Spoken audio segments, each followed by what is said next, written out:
emails, and then we can take it up from there.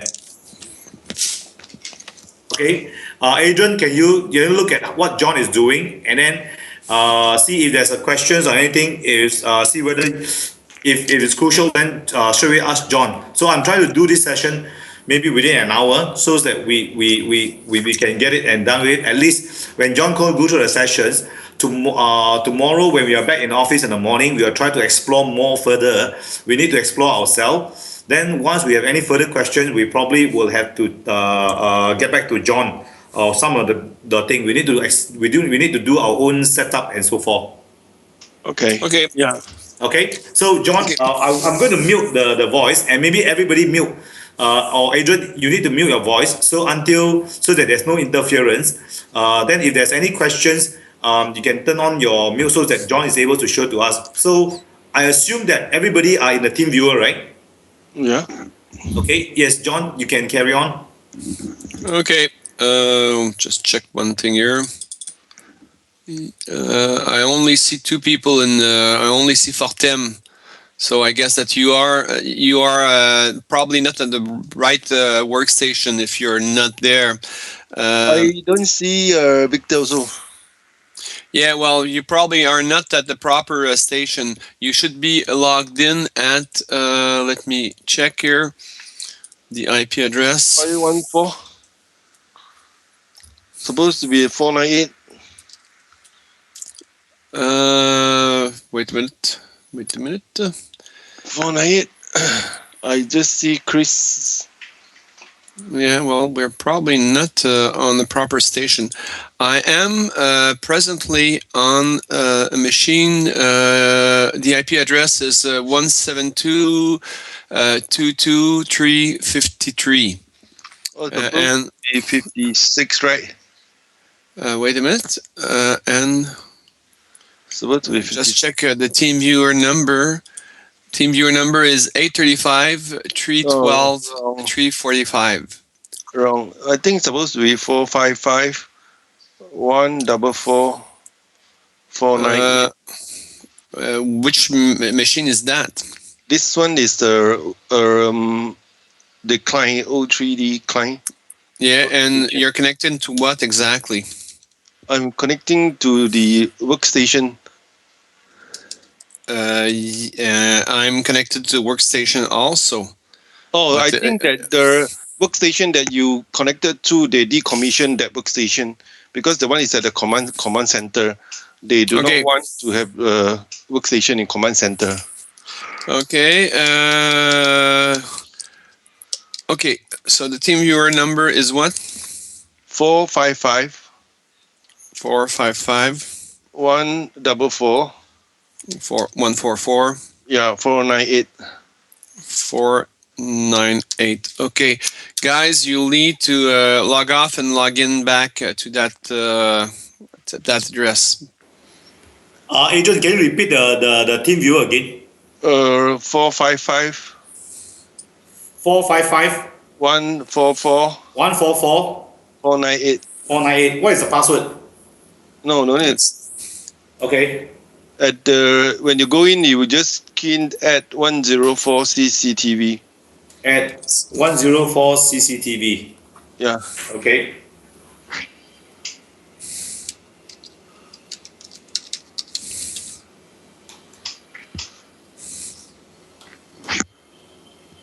Okay, that's better. I see Adrian. Myself is Tellurium. Yeah. Chris, we're waiting for Fortem. That Yeah, would be I'm my... going to connect up.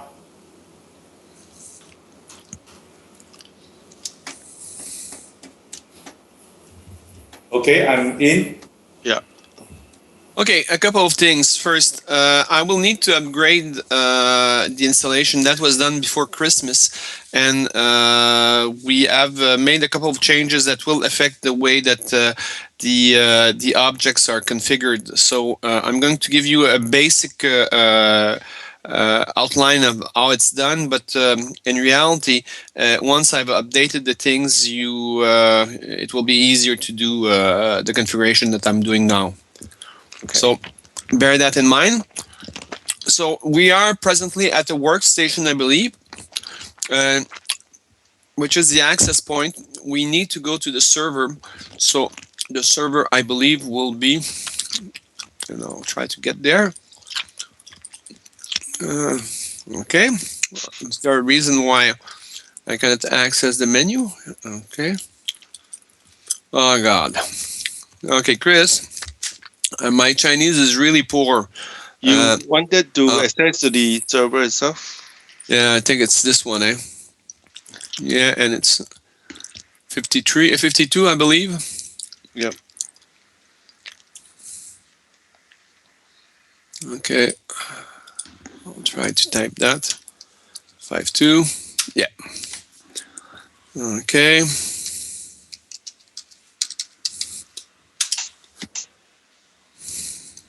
Okay. This is where we're going to do the configuration. The tool that we are using to do configuration, oh, that's a weird way to display things. Yeah. Yeah, let me check if I, oh boy, I lost connection. Great.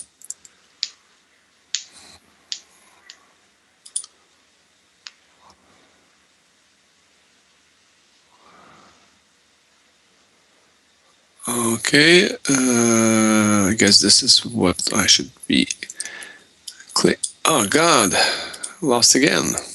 Yeah.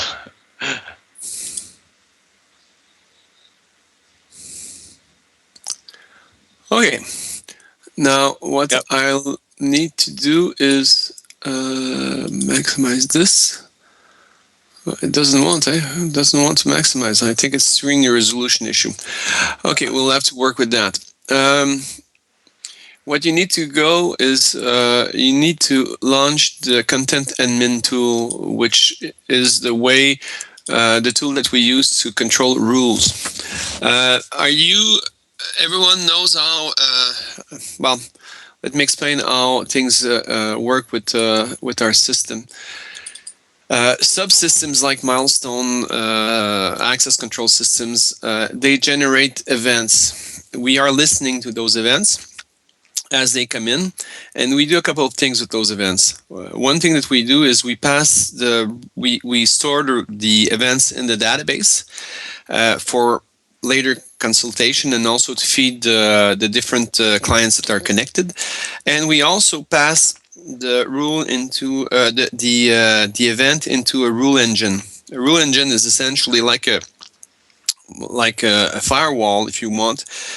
You receive an event, and we evaluate that event based on rules that are set up in the rule engine. And if the rules are met, we generate an alarm.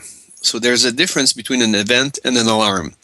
Events are everyday things that happen in the system that doesn't cause any issue. For instance, someone swipes a badge at the door opens, that's an event. If, for instance, we say it's not normal for people to swipe a door after 5 o'clock at night, then we would have a rule that says if you have this event that occurs, generate an alarm. And the alarm is in our scenario an event that needs an action from an operator. So and the way we define the alarms is within the rules engine, and the rules engine is configured with this nice tool here, the content admin tool, and you have rules here. Okay. Okay. Now, rules are generated with an expert system. So you have different types of rules. You have basic rules, access point rules, resource rules that we won't use in the airport, and system failure rules.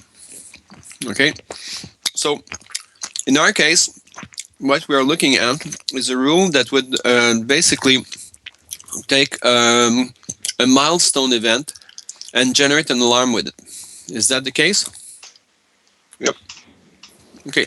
I think for airport-wise, there are ISAP and Vigilon. ISAP doesn't generate anything. We've had that discussion. Victor, they didn't implement anything in their SDK, so. Okay, but Vigilon, does it sound that they will generate something? I think so. I'm not sure. Okay, never mind. We go on first. Okay, so we click here. First of all, it's a test rule, so we won't enable it. Okay, this don't bother with that. That's if you have a federation, you would use this. You start by defining in which time frame are you looking at. Time frame is essentially the period that you are concerned with. Certain alarms are specific to a certain period of time, night time, for instance. Certain alarms are very specific. I want this event to show up only if it happens on Saturdays and Sundays. Okay. And other events, it's all the time. In this case, is anytime is the definition of the time frame.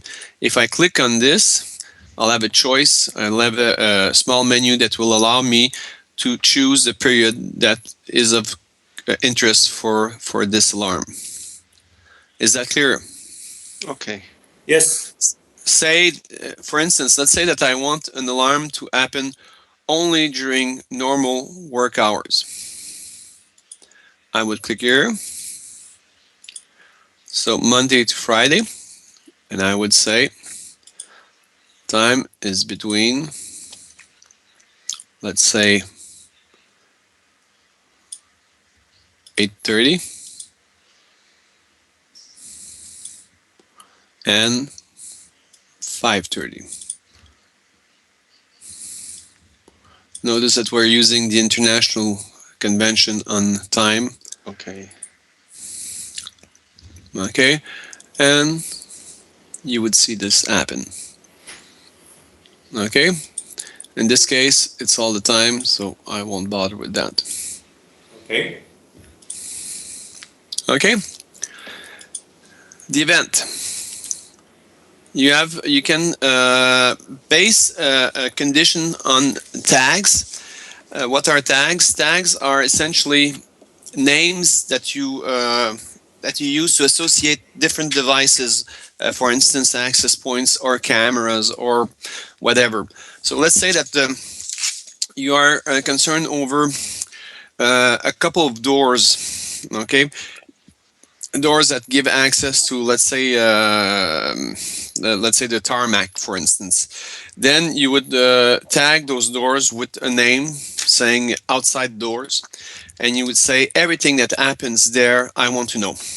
Okay, so you would say, okay, I will add a condition based on, and the tag would appear here, and you would basically say, this is the tag I want to look at. How do I? You see, tags are defined here. So I can create a tag.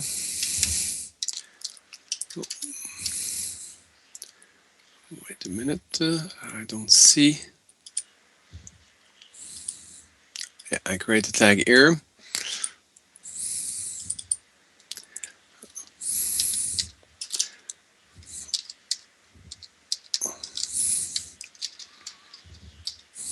Okay. And I would associate that with, I'm not sure if I have doors here. Those are all cameras, I guess. No. In Taiwan airport, there's only cameras. Okay, so let's me outside door. Well, outside door cameras, for instance. Okay. Okay, and I would say this. Okay.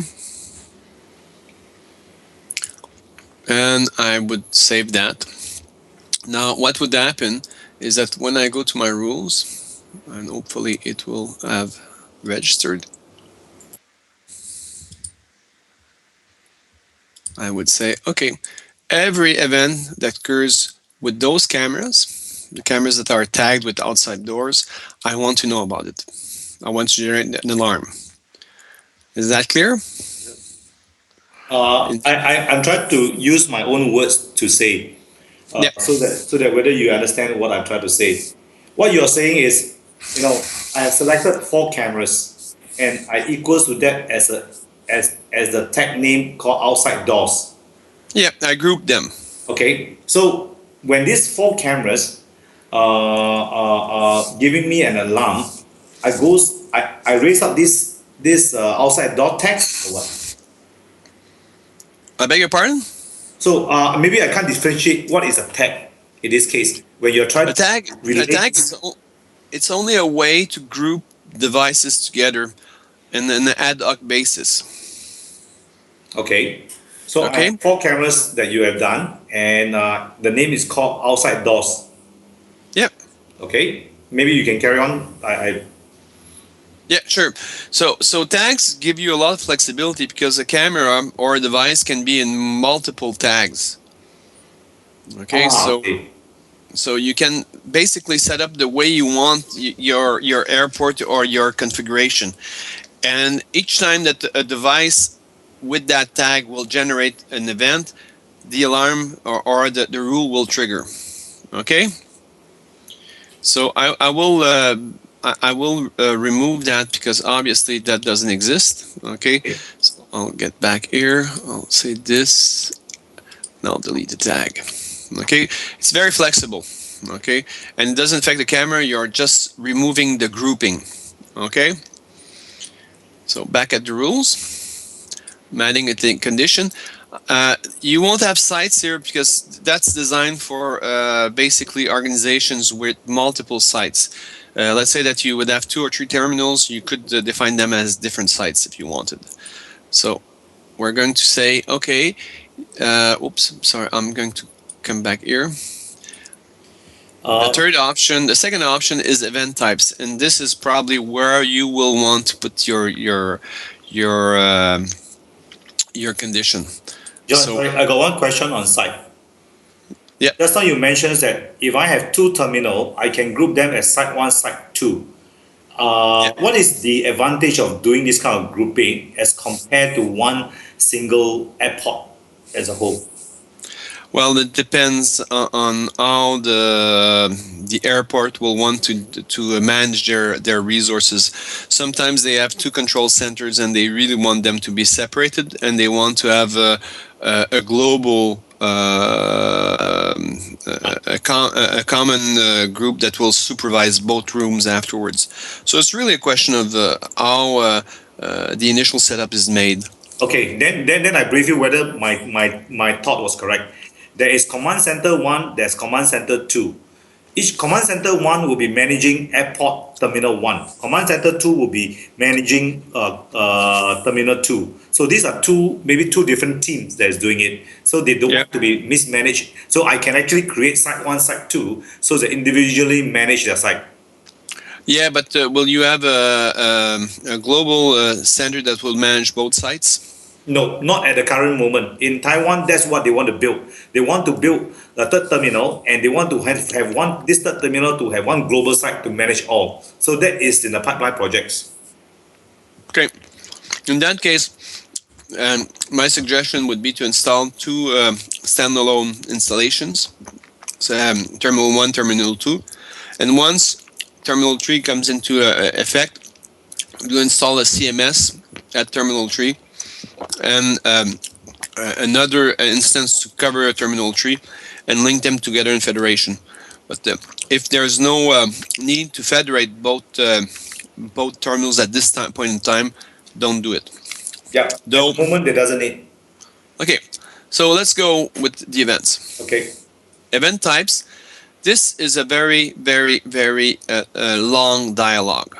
Okay, you see, every event that can occur in the system is basically checked here.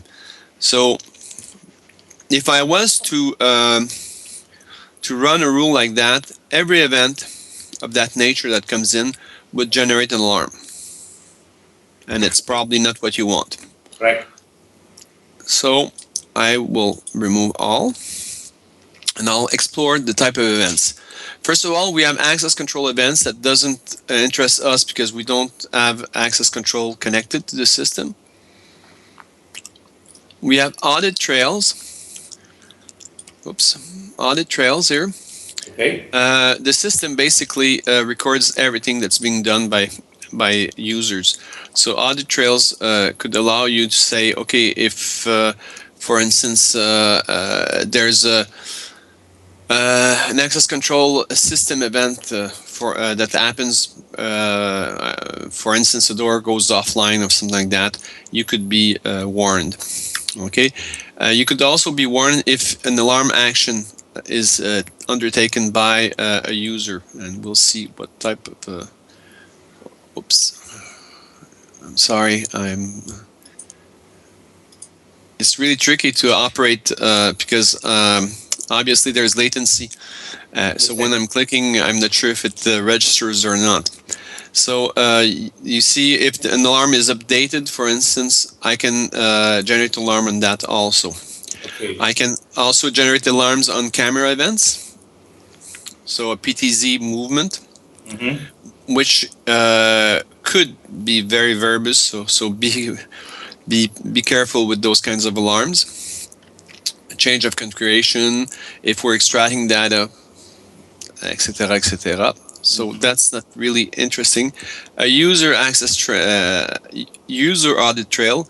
So basically, if a user does some actions, okay, a user logs in or logs out. Camera events. So it's really, really a lot of events here. Okay, we're concerned over presently custom events here. So not sure where we're going to find what we need to find. It's not access control. It's camera. Anything related to cameras, it'd be good. Not sure. I saw one health status event. Yeah, no, well, basically this is when systems are reporting failures.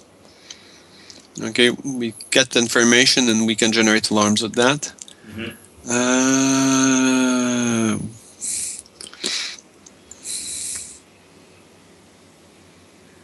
Wait a minute, I have to check one thing with Remy. Remy? He's not there. I'll try to find it. Sure, no problem.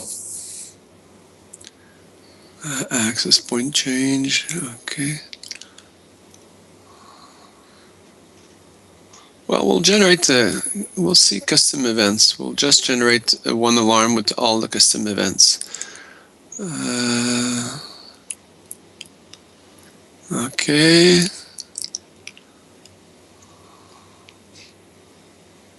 And let's see the camera events also. Not sure if we have some. Access control events, audit trails. Eventually we'll have to clean this up. There's so many events here. Okay. Okay, well, let's work with that. Okay. We should be have a net that's wide enough to catch what we want. Okay. And we finally add an action. We generate alarm. Alarm with a level of priority that could be low. Okay. Or I or life critical. Let's say I for now. We could link that to an SOP. We don't have any SOP that are defined yet in the system, so I'm not sure. Yeah, there's no. Oh, yeah, there's one here. Okay, it's just a stub here. And the name crowd detected. Yeah, we'll keep it like that. And we could add another action. We could generate a second alarm, or we could eventually here we will be able to send SMSs and things like that. Okay. So the rule is done. We're going to give it a better name than that. Okay.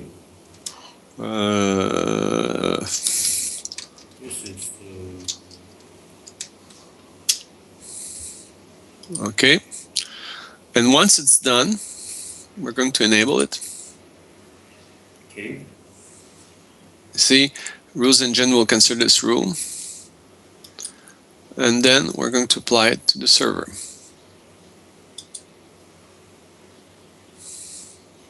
We're going to accept.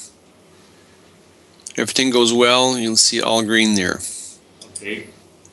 The rule is now in force. Now, I'm not sure if we're going to be able to generate that alarm because I'm not sure to what it's connected. So I'm going to go to this is, I believe, the client. Yep.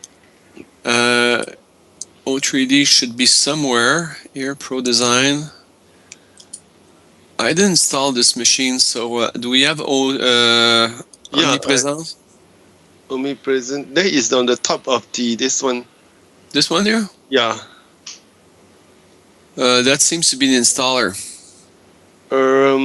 There's a CC batch that. Yeah. Let's just start CC. Where? There. Yeah. Start CC. You run this. Okay.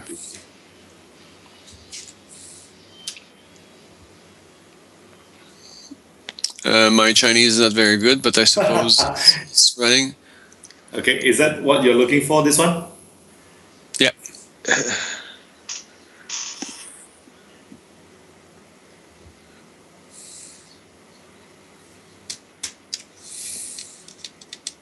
Just now, you are configuring it in the server side, right? Yep. And now you're going to the client to trigger the rule or what? No, to see if the rules are triggered. Ah, okay. So you're watching it from the client side now to see whether have the rule. When you say rule trigger, means that there must be some alarm that came in, then you trigger that.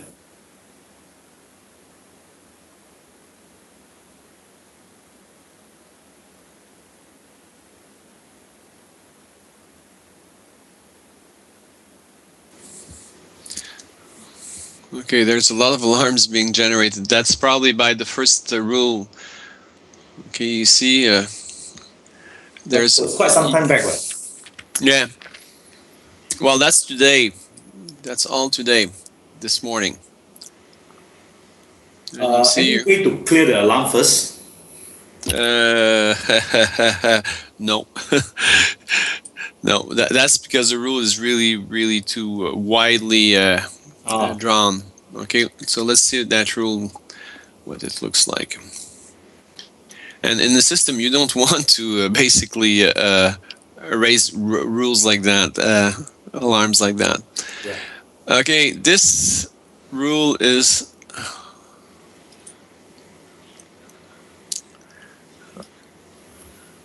you see, it's quite. Yeah, there's a lot of customs. Just now we have tick. Wait a minute. Yeah.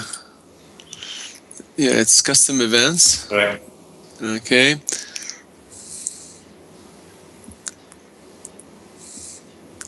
Well, it shouldn't be all that bad, actually. But a lot of access point is not. We are not. The system is not connecting to access point because it's only. No, that's it. I don't understand why it generated the. Yeah. Are we able to go back to the client and see any particular of this alarm that came out and deduce that is it reference to that same rule of 001 that you're clicking now? Yeah, I'm going to delete it, by the way. It's a bogus rule. I'm going to apply this. Okay.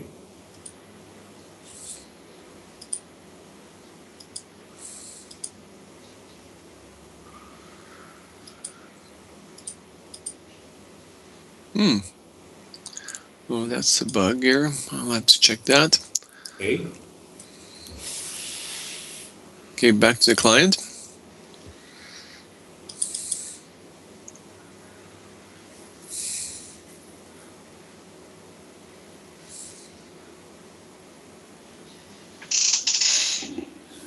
It's a custom event.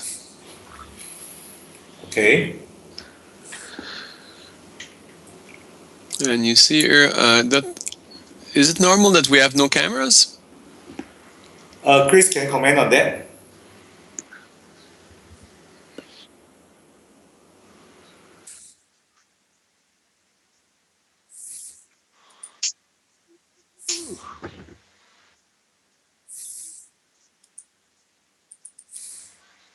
Can we turn on the locator and find some cameras to put it up there? Yeah. Where's that camera?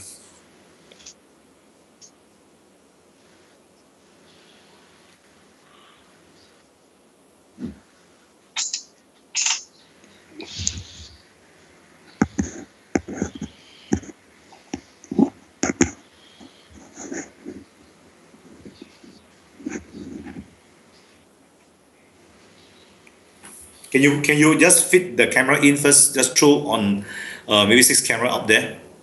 Wait a minute. T1. If I take T1, that should be one of those cameras, I guess.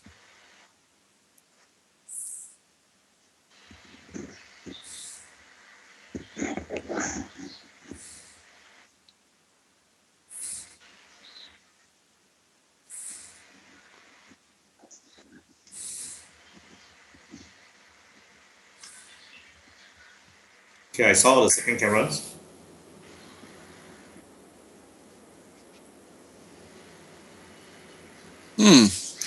So why didn't it generate the proper... Okay, let me check one thing. Let's go back to alarms there.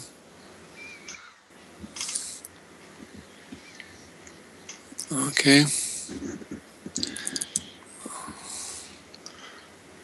You see the same camera is generating 3 alarms.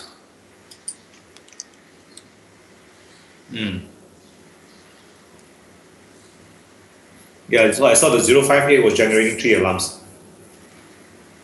Remember, Okay. John, I think this one we can put it aside first. Remember that it can be due to their connectivities of Avigilon way of connectivities of the software. Yeah, it's because we are connected to multiple servers, I believe. Correct. The federation issue is not solved yet. Yep. So we can leave that apart first because today I'm just trying to understand so that we can explore the admin tool and rules. Okay, I'm going to close this. I'm going to try to close a couple of alarms in batches if I can. I'm not sure if I can.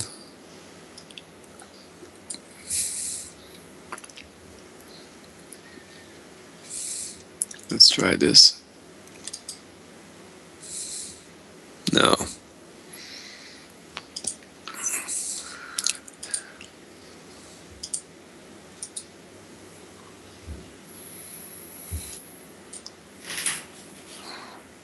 Yeah, that will be a long process here. And I'm not sure. Let me check one thing with Rémi here. Rémi, as-tu 2 secondes?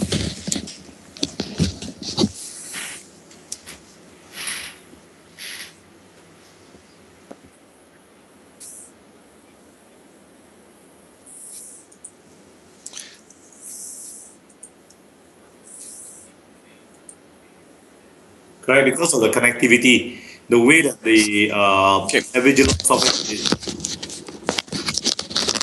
Give me a second, guys. It won't be long. Okay, sure.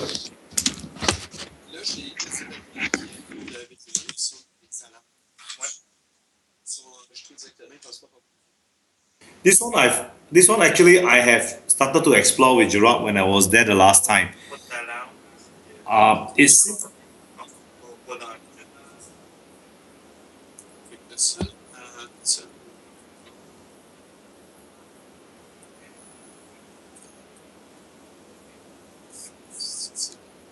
yeah.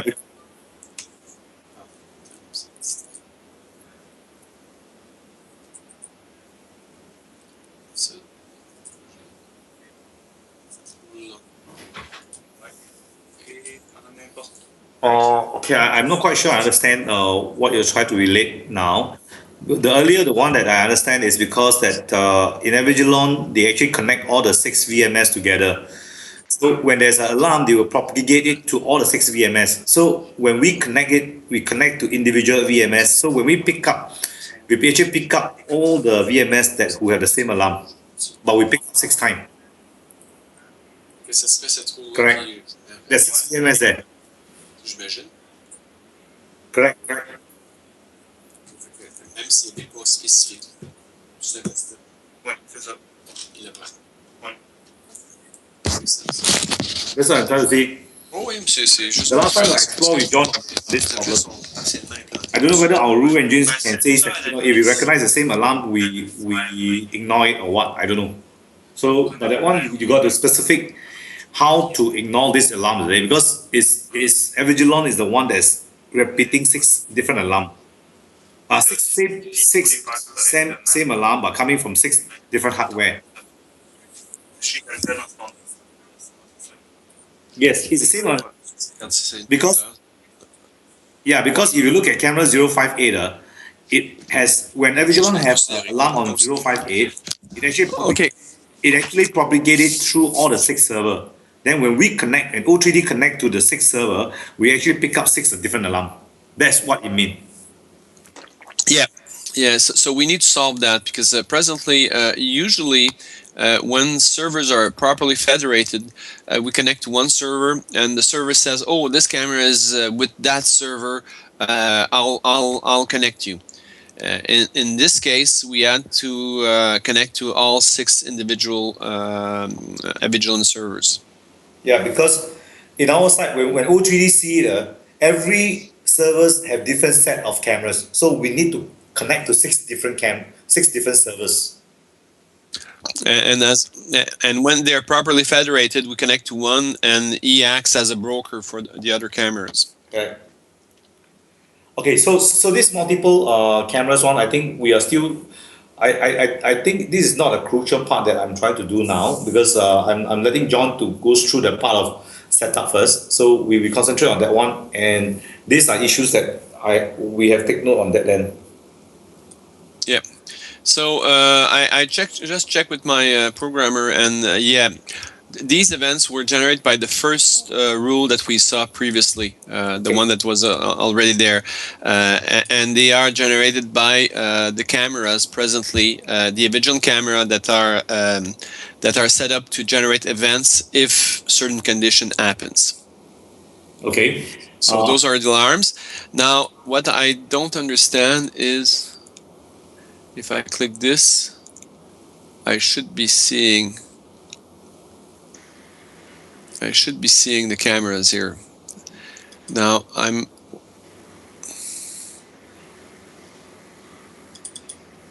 okay, this one, I really want to see where it is. Chris, can you point where is this camera? This analog C056.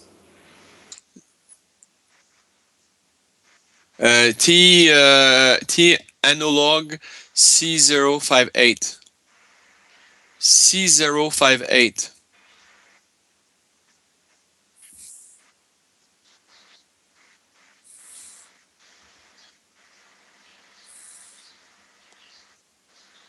It's funny because this one is T2.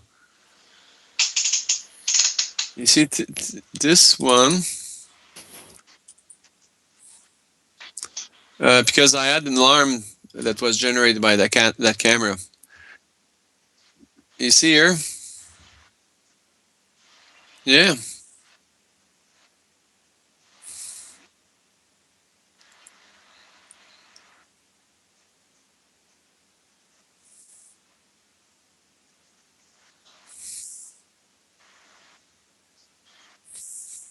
Correct. It's not T2. Yeah.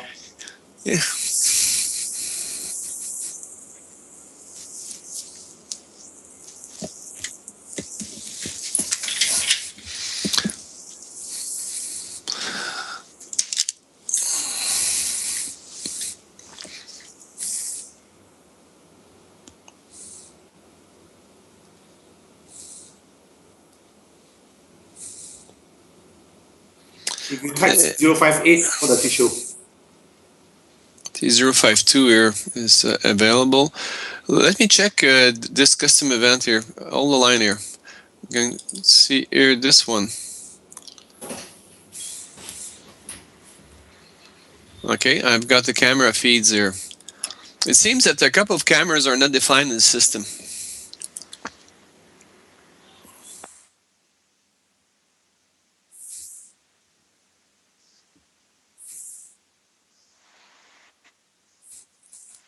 Well, yes, but I don't see them in the locator, so the system doesn't know where they are. You see, I took one that I saw in the locator. I knew that was there. So that's the reason why I felt comfortable with clicking on it. Now, I don't understand why the camera is not live, though. Okay, if I were to chip in understanding, on the 3D view, the one on the bottom middle, the blue background, the light blue background, that is from Pro Design that stated a number, right? That's a world. The ones is over here, all these cameras number. Yeah, that's the world. Yeah, correct. That's coming from the already defined in the world file, which is in Pro Design at the earlier stage, correct? Yeah. Can you confirm that? Yep. That's a world file. So that numbers is not necessarily the same numbers as over here, correct? It should be. It should be the same numbers. Okay. Then why not matching the number? I have no idea. I didn't do the configuration. Right. I think that's why this question is for Chris. Chris, can you hear me? You understand what I'm trying to ask?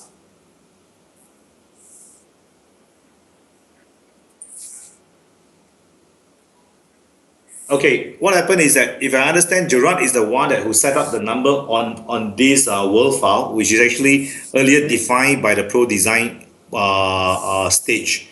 Then it's supposing to generate the same set of numbers when it's able to connect live and see over here. But it seems like the numbers are not matching.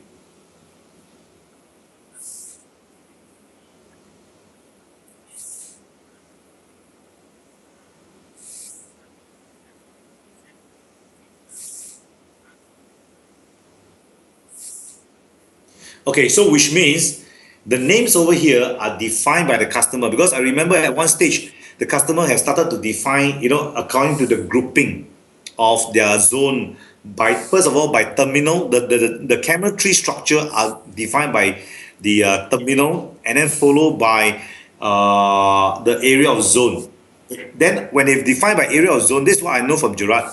When they define by area of zone, it's actually on a running number, and you don't see a number that appear the same. So that will define all the way to 2,000 or 3,000 cameras, correct?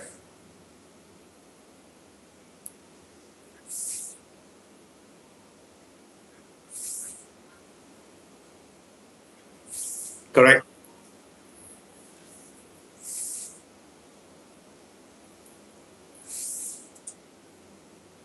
Okay.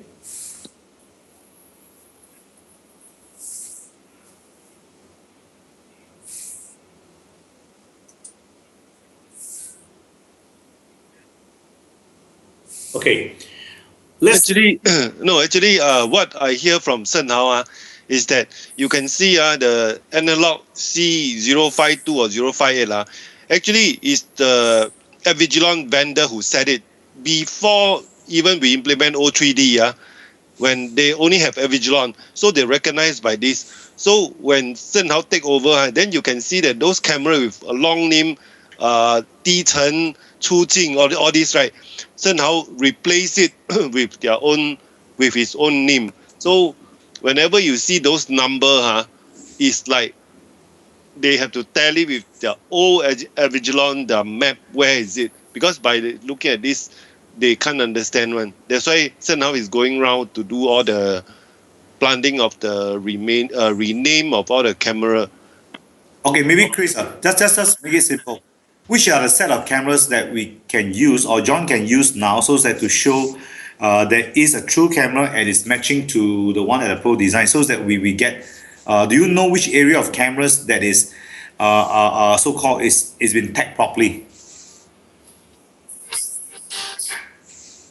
Yeah. Do you know which set of cameras of Avigilon cameras is tagged properly? So that we can move on and let John to explain to us to use that set of cameras.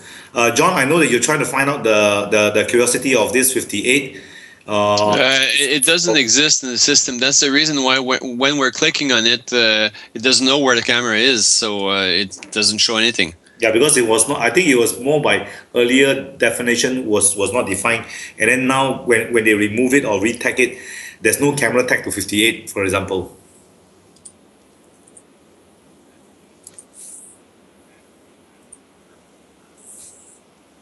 Okay. Yeah. Okay. So either way, we know that there are some alarms that are generated I'm going to close the ones that are 58 because obviously we don't know where they are. Okay. 52, we know where it is. 45, we don't know where it is. Okay, so those two alarms, basically, if we click on them, Okay. okay, we open the alarm with the perspective. Okay, I cannot well, I don't like the plan because the plan is not really well done here. It gives no information whatsoever where it is, but you have the camera feed. I don't understand why the camera is not live, so I'm a little bit Confused. confused. But there it is. Okay, it wasn't working. So you see, I saw 55, I saw 53.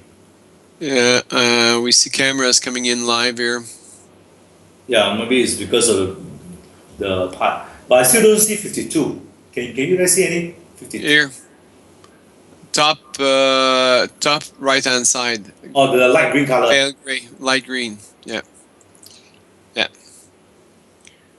But on the 3D view at the center, I saw there's this green shaded area. But is there? Yeah. That's the one that is in red. T1 analog C052 test, correct? That's the one that is having that so-called alarm. Yep. John, one question. I saw the top name is the same as camera name. The below test, is that on the dash? The alarm. That's the alarm. Okay. So there's alarm name called test. Yeah. Okay.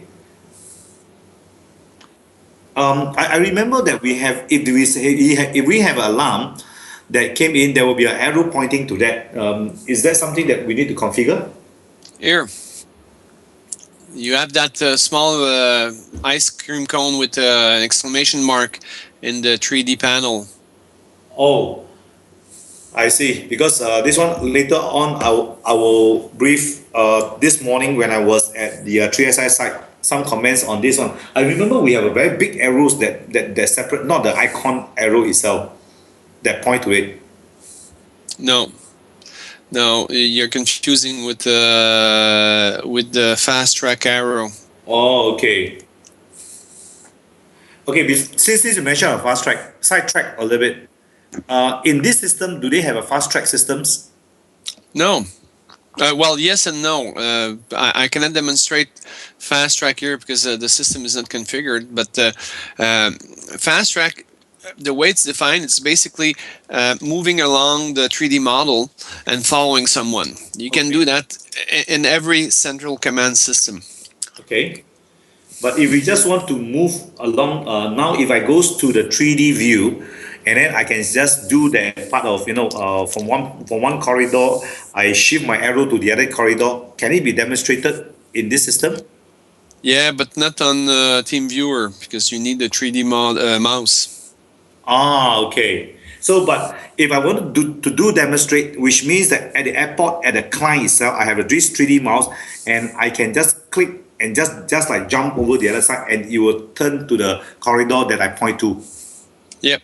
Okay, fine. Then I'll, Chris, can you brief Stephen on that, because he's trying to demonstrate this to the airport directors. I told him that it's actually already working. So I didn't know that you don't need to set because it is part of the o3d itself. Yeah, but I'm not sure the model is quite good enough to do that because I'm looking at the 3D model. It seems to be pretty basic here. Not a lot of money has been put into designing it. When you say basic, as in there's not a lot of corridors, or there's not a lot of wall? Right, look, this is the 3D model, part of the 3D model. I have no idea where it is.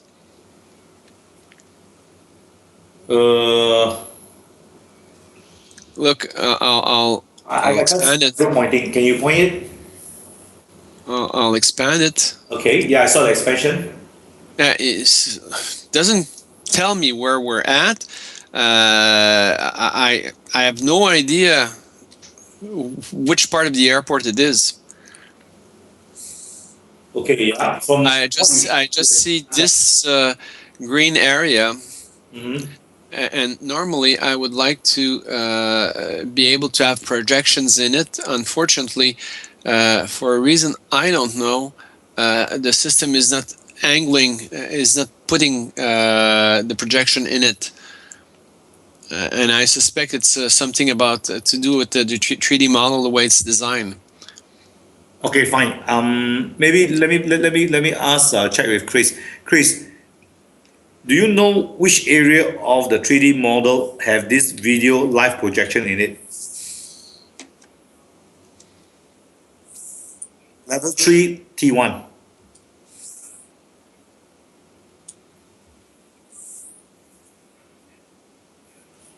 Mm, So it's here.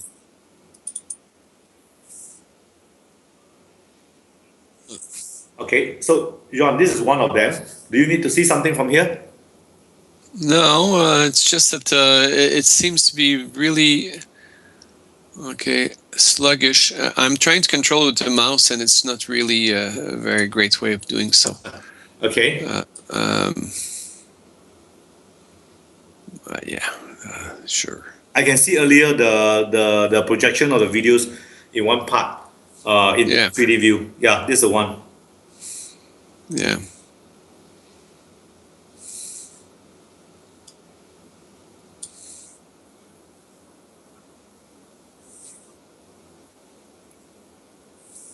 Oh no, I'm sure we can't. We cannot. It's not possible. Okay, one. But I have minimal control with the regular mouse.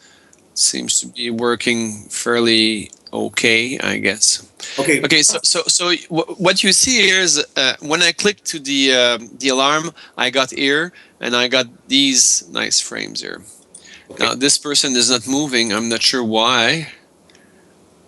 No, I guess it's more the latency that over the team viewer. Yeah. Okay. Okay. One side things. Louis is on holiday for the weekend, and he's going to be at Taiwan for about 12 to 24 hours on Saturday. So I'll ask Louis to goes in to look at the 3D model issues and try to resolve that. And Chris, can you take note? I'll let you know the detail when Chris is going to arrive in the Taiwan airport, and he can come out and he can go to the OCTs to look at some of these issues, especially on the 3D model where John highlighting it out, and then any system issues and so forth that we are looking at. Yeah. Okay. So okay, John, maybe you want to continue back on the earlier part on what you have done on the test on the configuration of the events type and the tag itself. Well, one last thing here. You see, this is the SOP. We it's a very basic SOP, but it can be very complicated. You can have text files that you can add. You could fill a report there, accept it, submit it to someone else. So this is where you would do it, and the SOPs are defined in the content admin tool on the server, so they are shared with all workstations. Okay, and they are open as soon as you open the alarm. So let me close this alarm. Let me close. Let me go to the dashboard.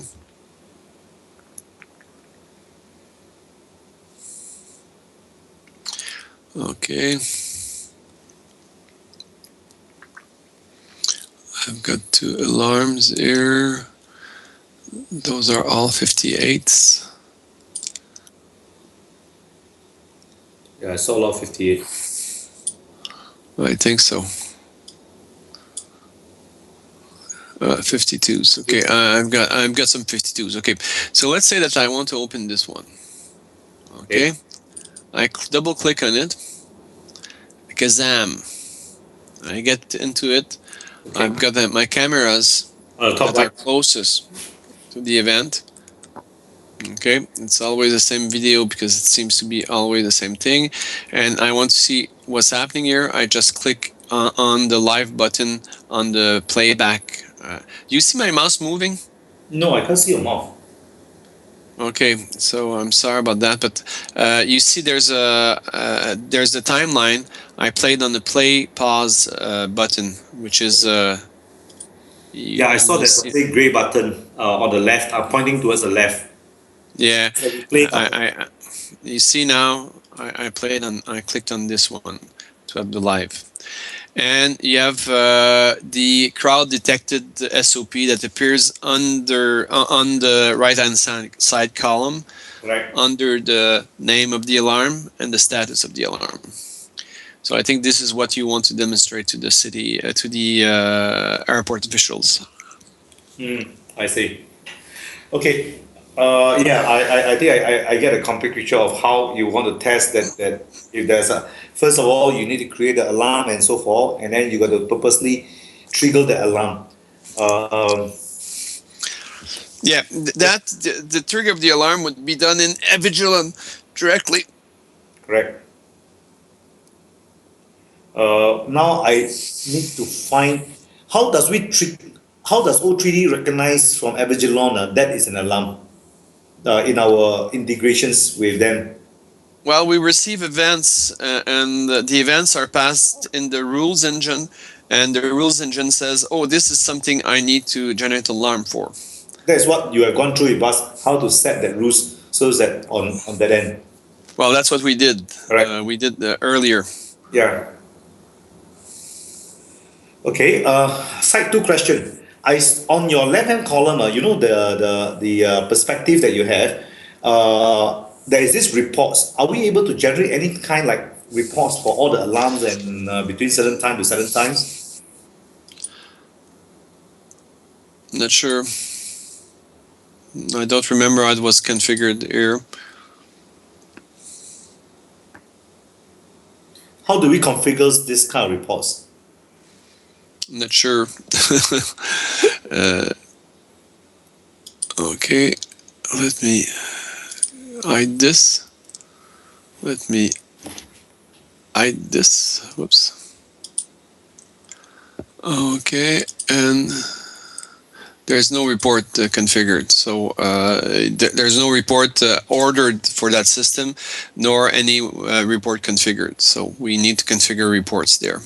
I wouldn't suggest that we do reports in this phase because I would update you guys with a new version, which is 5.3, which has a report built-in system. This one is only for custom reports made for a specific client, which is not the case in the airport. Understand. Next question. I saw on the perspective on the left hand side, there is always this custom view 1, 2, and then there's this test.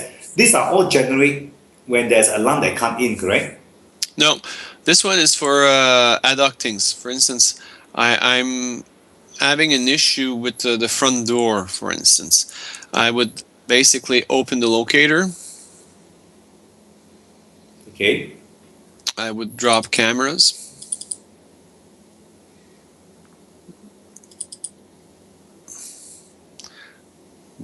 And it's just to see things, what's happening here. So the custom view is something that you have really preset ahead. It's a way of looking at the things without having an alarm. So basically, I want to see what's happening here. Mm-hmm. I'm not sure if the camera is operational. Yeah. Yeah, you see. And once it's finished, well, it's finished. That's it. Okay. So this custom view 1 and view 2, can we set it ourselves?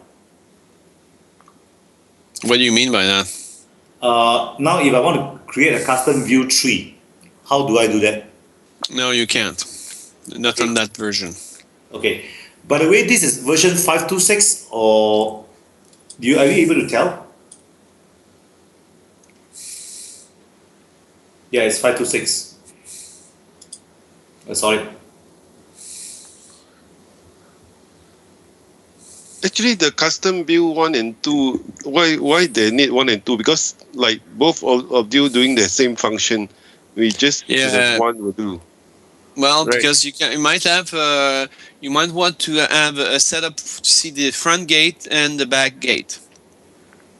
Oh, okay. Okay, we did Set it up, and then you can basically navigate from one to the other. okay, Okay. understand. Then the one that's below on the test, these are all seems to generate from the alarm part, right? Yeah. Okay. So resources we are not using on this point, right? Because we are not managing resources module. Yeah. Okay. Now, a small thing that you might be interested in seeing. If I go to the dashboard, I right click. I could do this.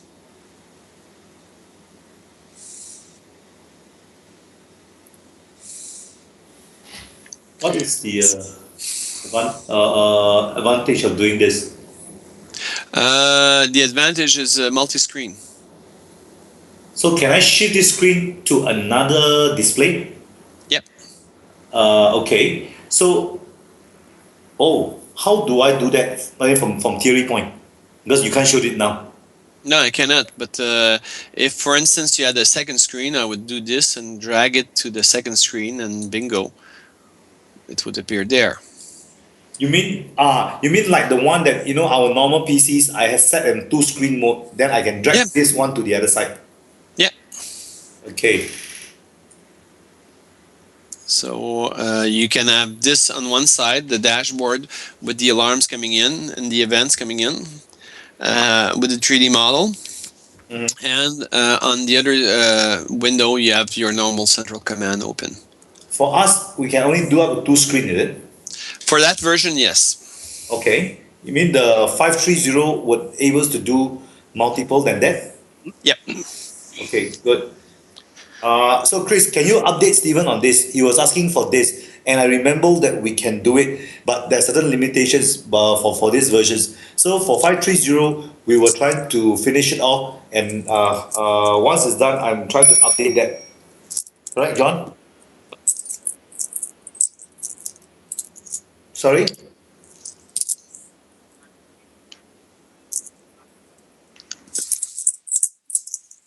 530. 530.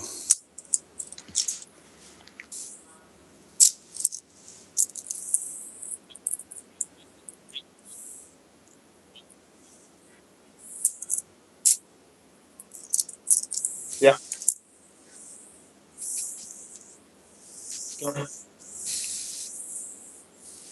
We show to the director. In fact, yeah, I just know from Steven yesterday night when he texted me. He said that Siemens CEO will want to come and visit. Do you know when? He want to look at our system because I think because in the earlier part when Jacques went to see Siemens, the GM, and he actually we are going through the paperwork of trying to do direct bidding together with Siemens on the airport on the part. So there are very high hope on this. So I'm trying to understand when is the Siemens CEO is going to visit and look at the system. Because do you know that? Okay. Okay, fine. I will try to contact him up later.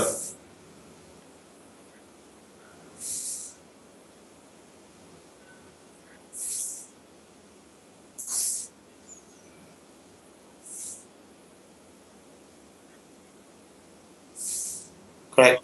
But we need to show the things while we are starting to explore how to set up the event because you need to know the airport operation just like I know up to a certain degree, but I'm in no positions to know a lot of detail. Like I know that command center are two different group and there are two different group of divisions managing, so they want to interface from one to the other. So like for example, what does the airport operation wanted the operator want to do for CCTV? You know what I mean?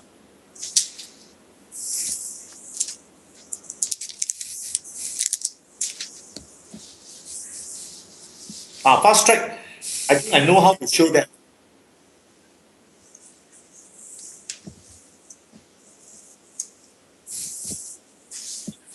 Okay, that one is already inside, but John was explaining he can't do it because there's no 3D mouse over at it to control it. So you got to connect your space navigator in your client side, and when you click on it, you swing it to the corridor that you want to go, it will automatically turn all the whole 3D model. Theoretically, you're supposed to see all the camera feed that's coming in when you turn that to the corridor that you want. You know what I mean? That one, when Louis is there, I'll ask Louis to show that part of demonstration.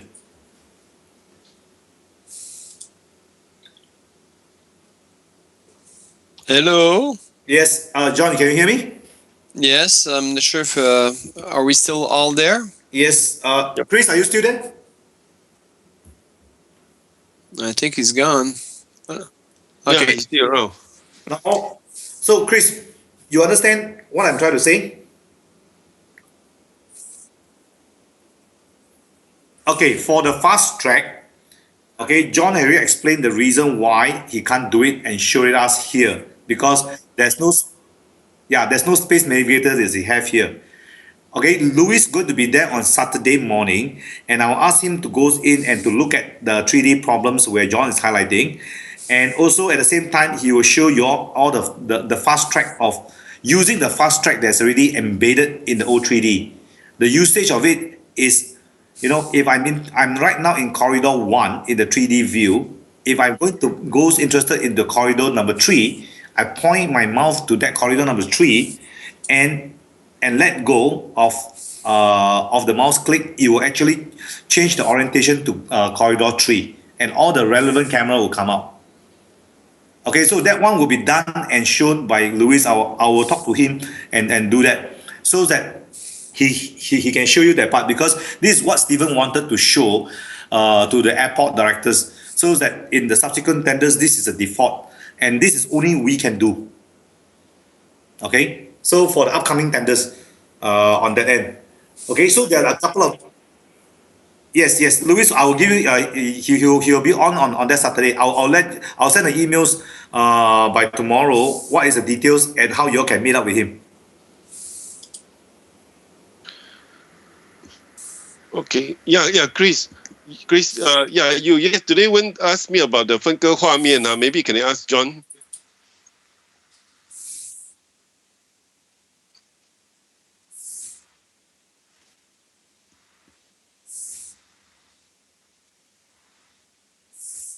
Oh, okay. John, can you just hold on? I asked Chris to explain to me so that I can translate for you.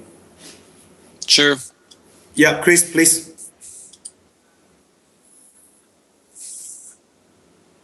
什么是门槛的？它是要16个画面是吗？分割成16个画面。4×4吗？上一次我们不是做给你们看吗？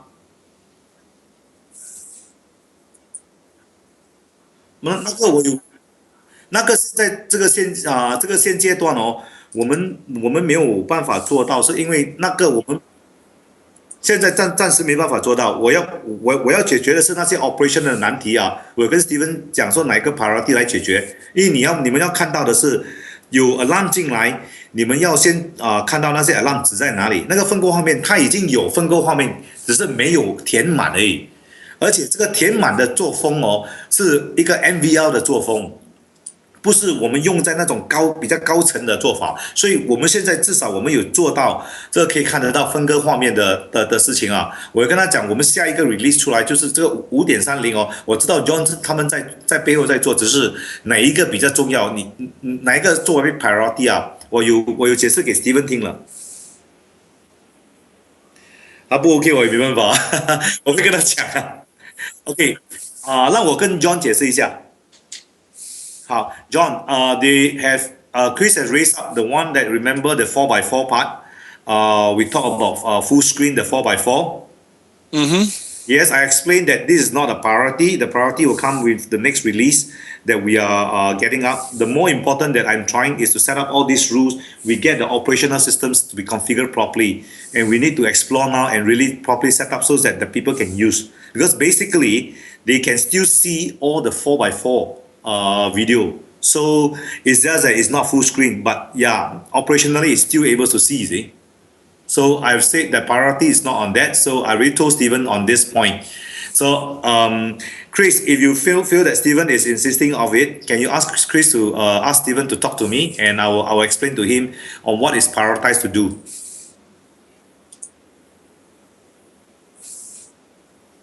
Yeah.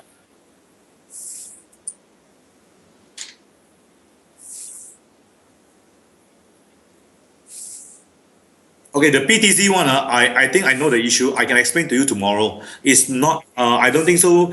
John and us, we are in the loop. And if, okay, maybe you're not in the loop. I sent an email and I spoke to Avigilon side. And I also told the PTZ control from the ISAP side. If they are the one that not giving us some of this location, the immediate location, camera location, where is the position? Yeah.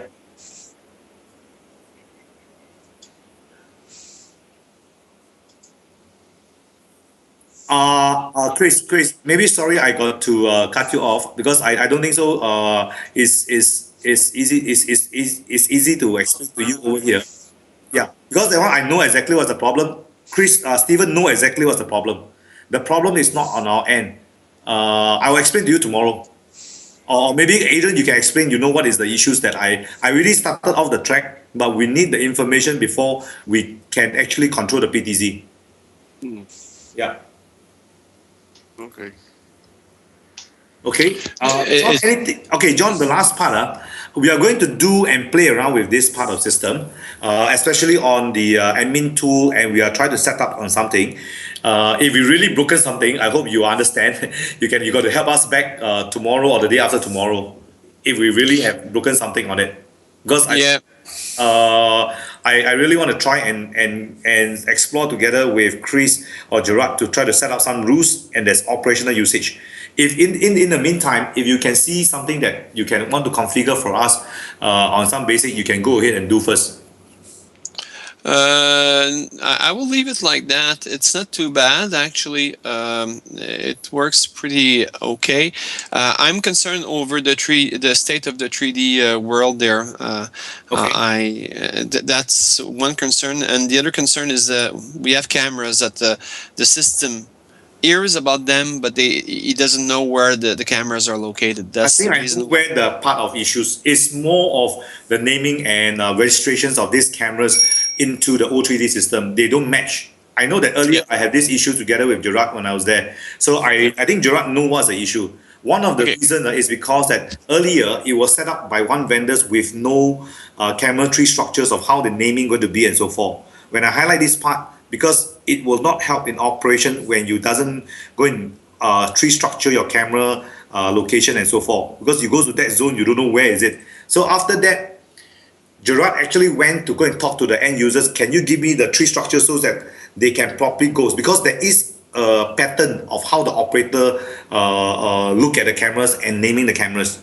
So I think on that same note, when he's trying to overlay it, there are two set on it. It's more on the naming part and the reconfiguration on that end. So I know where your concern is. So it's just that I'm trying to tell. Tomorrow I'll try to get Chris and Gerard to sit down through. Chris, Gerard know the issue. There are certain set of cameras that on the top part you should not use because that is the messy part of addressing. So instead of the easiest way to go through the test earlier, so that he create another step that is accordingly to what the end user wanted. So so that if Gerard was in here, he know which camera to tell.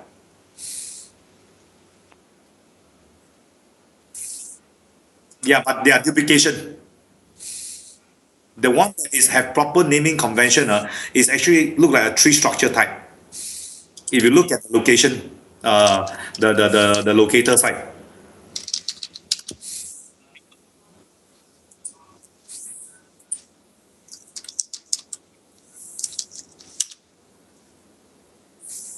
Yeah, yeah, you talk to Sir first, then tomorrow I'll join you on that. But I understand where the thing is actually the naming and the registration of, or put the two relationship between the o3d cameras and the world file cameras. You got to match it correctly, and that must match together with your Avigilon the way it named earlier. Okay, so I know what's the issues I explained on it. So I think it's not necessary for that part. John, anything else you want to add? No. We will explore and as I say, we may book something later. We probably need help to come back again. Okay, no problem. Okay. Chris and Adrian, tomorrow we will try to set up a call and a team viewer. Maybe at about 11 a.m. Yeah. Okay. Yeah. Yeah. Okay. So that's all. Anything else, guys? If not, we will end the session first. Okay. Okay, take care, guys. Okay. Okay. Thank you. Bye. We'll contact you tomorrow. Right.